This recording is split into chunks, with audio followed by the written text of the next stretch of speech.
Come ride with us. Fika with the Tölt Tales podcast.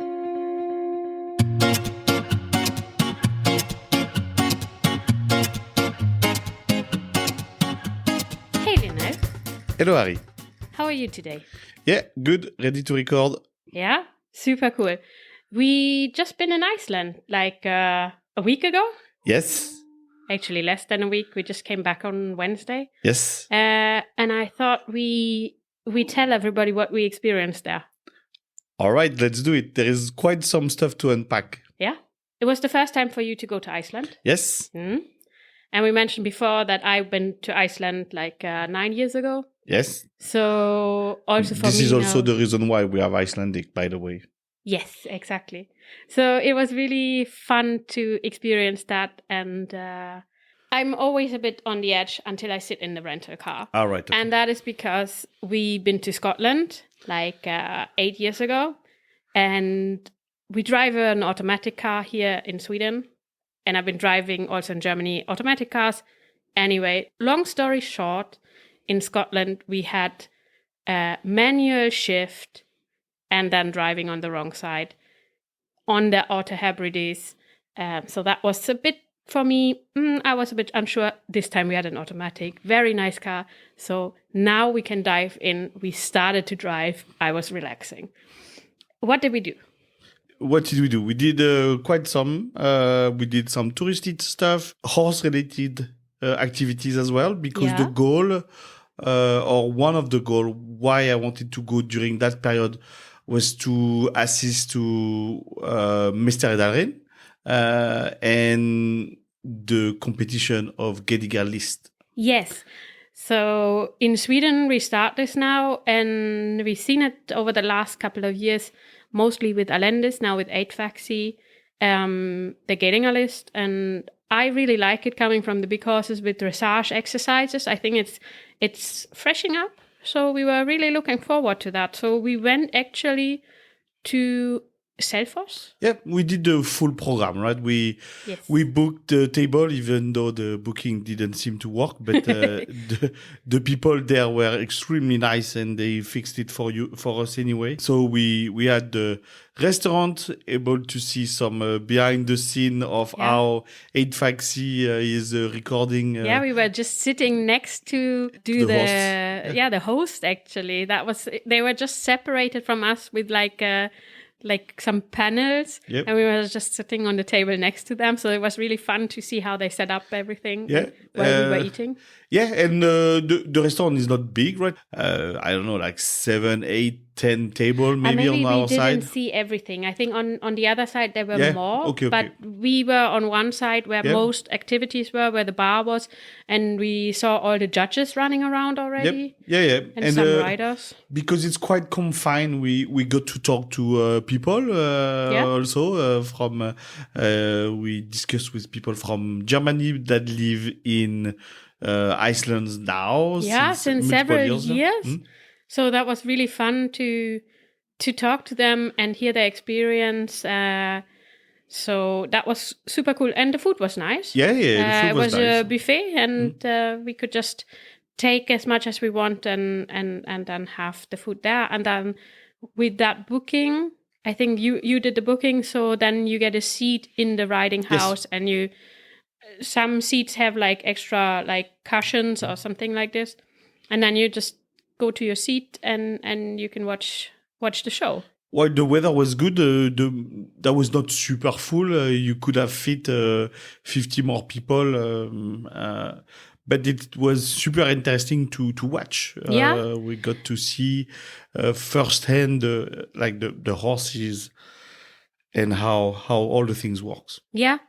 It was really nice to see like all the riders warming up already when we went to find our seat, and then seeing those different exercises and what they really worked on. Some of them had extremely good music. Of course, everybody had good music, but some of them were extremely catchy. So that was also really fun to then you feel like you want to also use that music to ride. Yep. And we can say that the three riders on the podium deserve well like the note that they get and the ranking that they had. I think those three riders really step up. It's really extremely nice programs. Yeah, super nice. Yeah. So that's that. Then we had there was a pause at the middle of the competition, and that was it. That was a really good night. Not something that we used to in Sweden. You don't go out and watch a competition of Icelandic horse like this. So it was a good Friday evening. Yeah, Friday evening, a very nice program. It was really like maybe in the old days when we went to the movies. Yes, that's a bit that. Went to a restaurant, went to the movies, going home. So yeah, that was it was really cool. And it was not so far from us. We still drove a bit, but we stayed at the Black Beach guest house. Yes. And that was really nice to stay there. Yeah. Also experience the landscape in between those two locations. Yeah, it's around Selfoss, all of that. In the south of Iceland. In the south of Iceland. Then after this Friday, on the Saturday, Sunday, we did a bit of touristy activity, I would say. We went to see geysers. Yes. And Gullfoss. Gullfoss, the waterfall. And the Thingvellir National Park was something that I did 9 years ago, and I thought I really wanted to show Lionel a bit of that, what I had experienced during the time. Actually, I stayed at Eldhesta at that time. It was nice. The weather was not with us, really. It was not super bad neither, but I think on the Saturday, maybe the weather was the worst that we had. Clouds for sure, and something that follows us since the end of last year. Actually, every time we go somewhere where we could have a really nice view from on top of mountains or something. Already when we went to France during the Christmas vacation, the fog. The wonderful fog where we don't see further than 50 meters, and we really enjoy the view then. Yes, I think we will do a post on Instagram with all the fog that we had already this year. Yeah, maybe some guessing game. Yes, of guess where the it location, is. Yes, because it's maybe different fog in each location. Though, if you remember, we had that in Scotland as well. We almost hit ships on the road. They were on top of the mountain when we went to a ferry, and then the sheep turn up. And as I mentioned in the beginning, manual shift, mountains. I come from a flat country. Was not the best. No, at least we didn't meet sheep on the road this time. No. I think the driving was okay. The car driving was good. super. The car was good. And then we went actually already on, I think it was already on Friday.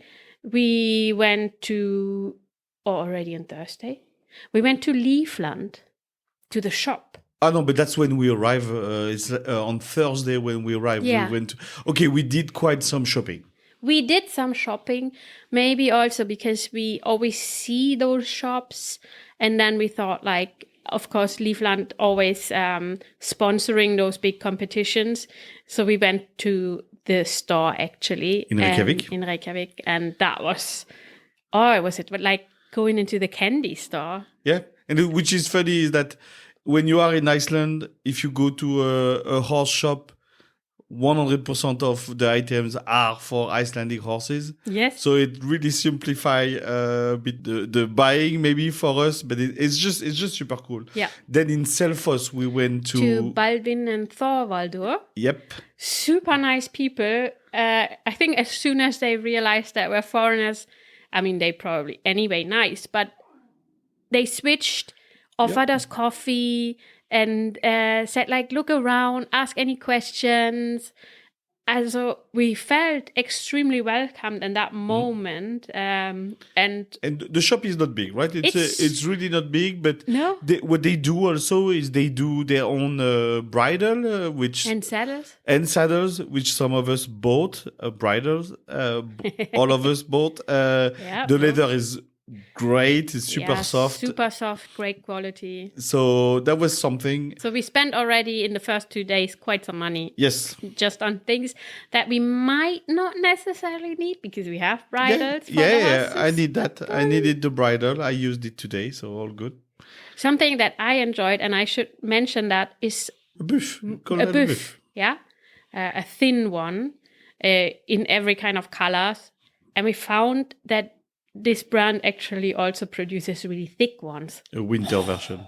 So good. Best buy of the trip. Absolutely. So Saturday we visited Gullfoss, we visited Geysir, Thingvellir, and we went to Borgarnes. Yes, we went to Borgarnes. Maybe we should also mention in Selfoss, was it Tommy's Burger? I think one of the best burgers I've eaten. Yeah, there's no McDonald's in There's no Iceland. McDonald's. And of course, we should not go to the burger places too often. But it looks a bit dodgy outside. I have to say that. Yep. You go inside, everything is kind of very original. But the food is extremely good. The service was super friendly, good music. And it seems like also locals go there. So it was just really, I enjoyed it. So, and then we went to Hesterland. Yes. How was that? How did we end up in Hesterland? How did we? Well, first of all, Gunnar Peterson, which is the owner of Hesterland, is someone that I follow when I started to ride. I was watching his first YouTube videos. You already heard me saying that, I'm pretty sure. And at some point we decided, okay, well, if we go to Iceland, maybe we go to see Gunnar Peterson at Hesterland. Mm-hmm. And we had another interest in going there, is recording an episode with him. Yes. So it's an episode that we'll release later this year, not so long time, but not now. So you will get to hear Gunnar. What does he think about training? How does he training? Yeah, his philosophy of it. His philosophy, and talking about Hesterland and also Gunnar Online, that we more than recommend for people who need more resources and we will get to that. We will get to that. Okay, we get to that. So this is how we ended up in Hesterland. Yes. We stayed at the guest house. Yes. In a room, and I will pronounce the name wrong for sure. It's Nattfari fra Ytradalsgerði. Completely wrong. But interestingly enough, I tried to find this horse, of course, on the Horse Day app. And I found that he's related to Nui. And I thought that was extremely nice. That like he's the great grandfather of Nui. That's right. So that was just maybe fate. I don't know. It was super nice to see. Well, there's another thing, is that it's funny that we have the Nattfari room when we are podcaster as well. And yes, and there's a Nattfari podcast with Johan Hedberg. So that was a double fate. Double fate. So really cool. And we met also really nice people there. Yep. Yeah. We stayed for 3 nights. 3 nights, yes. And we met Coralie and Jeff from Colorado. Yes. Coralie has her own breeding and she's competing at high level. Tamangur Iceland. Yes. Tamangur Icelandic horses. Yes. They were just extremely friendly. Coralie had just bought some horses in Iceland, and they were already going to the US and were now in quarantine in the US. And then she and Jeff left a bit later because they don't obviously need to be in quarantine when they come back. So they were extremely nice to talk to. Jeff, super open. Also, he directly approached us. And he's involved into in the Icelandic world as well. Coralie, obviously, but Jeff as well. And we will hopefully we will get to you will get to hear from him, because he's participating into the board of the Icelandic Association, if I understood well. To select for the national team. But he will say it better himself. Yes, absolutely. But we already talked and said that we would really like, and he was very open that we record with him and also Coralie, and maybe that's also a chance to go to the US and ride Icelandic horses in Colorado. And get more fog. Yes. More picture of fogs. That will happen. As soon as we go to Colorado, there will be fog. It will be fog. So we met also like ladies that were there for the entire week. Go like regularly to train for Gudmar. They go there for a week. Very interesting program also that they get a horse from Gudmar without... They get 2 horses. They get 2 horses, actually. And Gudmar doesn't tell them much about the horses in the beginning. And I think it's very interesting. Of course, they get good horses where they can get something from. And then they need to test the horses and make an assessment of the horses. And then they discuss the assessment with Gudmar and make a plan on how to work what they experienced. And that's Gudmar will talk to us a bit about it, but then it lasts a week. So they were there. We had a common area where you could there is a kitchen, you could make food, etc. And then you have your rooms. It was really serene, really calm. Yeah, super cool. There is also a hot tub, but we didn't use it in that moment. Really interesting. Those ladies were actually from Connecticut and Boston, so Massachusetts. Yeah. So one of the highlights there, apart from recording Gudmar, is also that we had private training with him. So with his own horses. Yes, we got horses from him. Yeah. Really sweet mares. I got a 6-year-old mare, 5 or 6-year-old mare, and she was similar to Nui, so also very sensitive in the front, and to learn from him and kind of feel things getting corrected.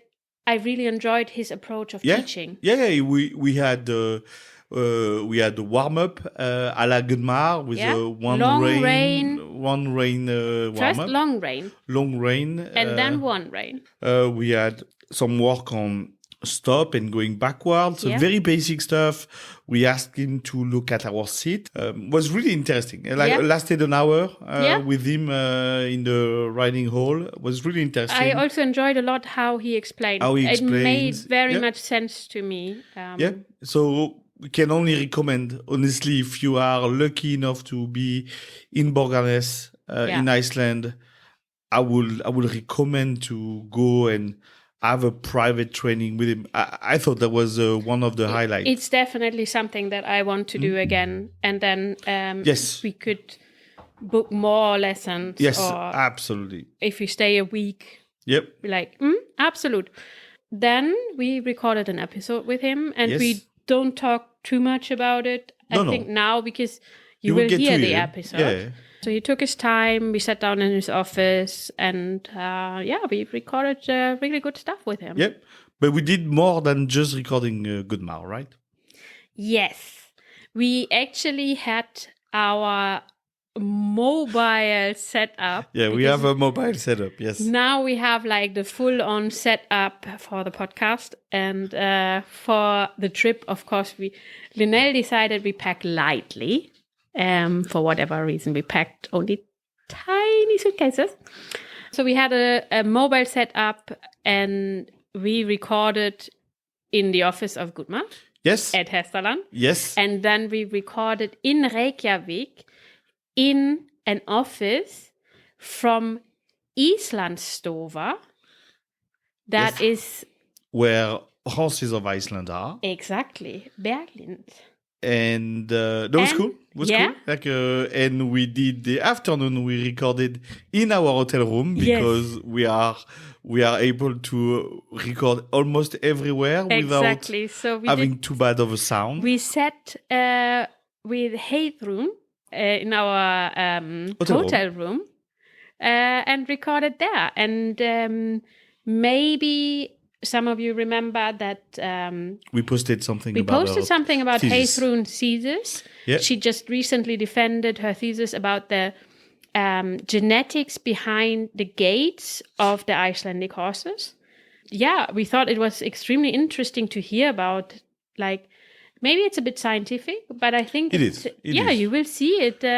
Hopefully, we managed to make sense out of research, and hope you're gonna enjoy it. And it's something that we wanted when we started the podcast. Actually, is not only to talk to riders or competitors, or but also, as you heard, and we have a vet, and we have Zola Runsten, yes. like a farrier. And we always wanted to have a scientist. Yes. So Eidrun, at the moment, is what we said. She's our best scientific guest so far. Yes. And I think it's really great to hear different perspectives. And then we had Berglin actually. Yep. So we talked about her backstory, yes, which is also super interesting. Yes. And then how she ended up with Horses of Iceland. It is the biggest Instagram account, I think, of Icelandic horses. Yes, most likely, yeah. And what she does for our Horses of Iceland as well. Exactly. She was coming back from Germany for a 2-week she was trip. At the Equitana, and then at the Viking Masters in Münster, yes. the final competition of the Viking Masters. So you will get to hear that in her episode. Yes, and that's it, actually. Yeah. On the Tuesday, after 2 recording, we went to a sauna. And we flew back on the Wednesday. Exactly. To end up, coming back to a colder weather in Sweden that we had in Iceland. Yes. And then, of course, we were extremely lucky that we have amazing neighbors and friends that took care of our dog, tiny dog. That you might hear. You probably hear him. Here we go. Exactly. In the background, tippy-tapping around and now barking. So, Kalle and Maria, thank you so much for that. And with that, we come to an end. This was Fika with the Tölt Tales podcast. You can follow us on Instagram and Facebook. So do not hesitate to like, share, and listen to this episode. Follow us on the social media. And with that, goodbye. Goodbye.